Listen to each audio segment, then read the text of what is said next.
পতিত আওয়ামী লীগ সরকারের আমলে গত ১৬ বছরে ছোট বড় উন্নয়ন প্রকল্পের নামে অর্থ হাতিয়ে নেওয়া হয়েছে হাজার হাজার কোটি টাকা। লাভজনক নয় এমন প্রকল্প হাতে নিয়েও বরাদ্দ ধরা হয়েছিল কয়েক হাজার কোটি টাকা, যার অর্ধেকই চলে যেত সরকারের ঘনিষ্ঠ এবং প্রকল্পের দায়িত্বে থাকা অনেক কর্মকর্তার পকেটে। এছাড়াও মন্ত্রণালয়গুলোতে নানা কাজে ব্যয় ধরা হয়েছিল অনেক বেশি। উন্নয়ন প্রকল্পের নামে আওয়ামী লীগ সরকারের আমলে অর্থ হাতিয়ে নিতে ৫ বিভাগে অতিরিক্ত ব্যয় ধরা হয়েছিল ৪৬,৩০৮ কোটি টাকা।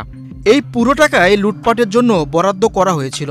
অন্তর্বর্তীকালীন সরকার এই ৫ প্রকল্পে ব্যয় সংকোচন করে মোটা অঙ্কের এই টাকা বাঁচিয়ে দিয়েছে।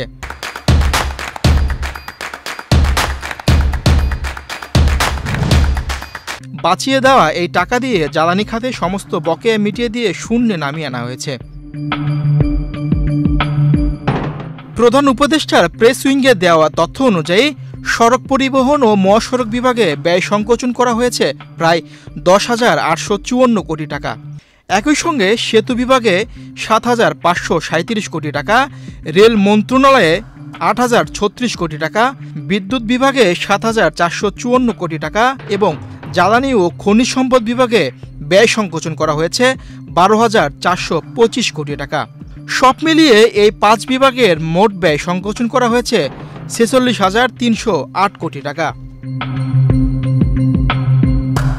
প্রেস উইংয়ের আরও তথ্য বলছে, সড়ক পরিবহন ও মহাসড়ক বিভাগে ১০টি প্রকল্পের ব্যয় সংকোচন করা হয়েছে, সেতু বিভাগের ৪টি প্রকল্পের ব্যয় সংকোচন করা হয়েছে, রেল মন্ত্রণালয়ে ৫ বিভাগে ব্যয় সংকোচন করা হয়েছে, বিদ্যুৎ বিভাগে ৫ প্রকল্পে ব্যয় সংকোচন করা হয়েছে এবং জ্বালানি ও খনিজ সম্পদ বিভাগে ৯ প্রকল্পে ব্যয় সংকোচন করেছে অন্তর্বর্তীকালীন সরকার।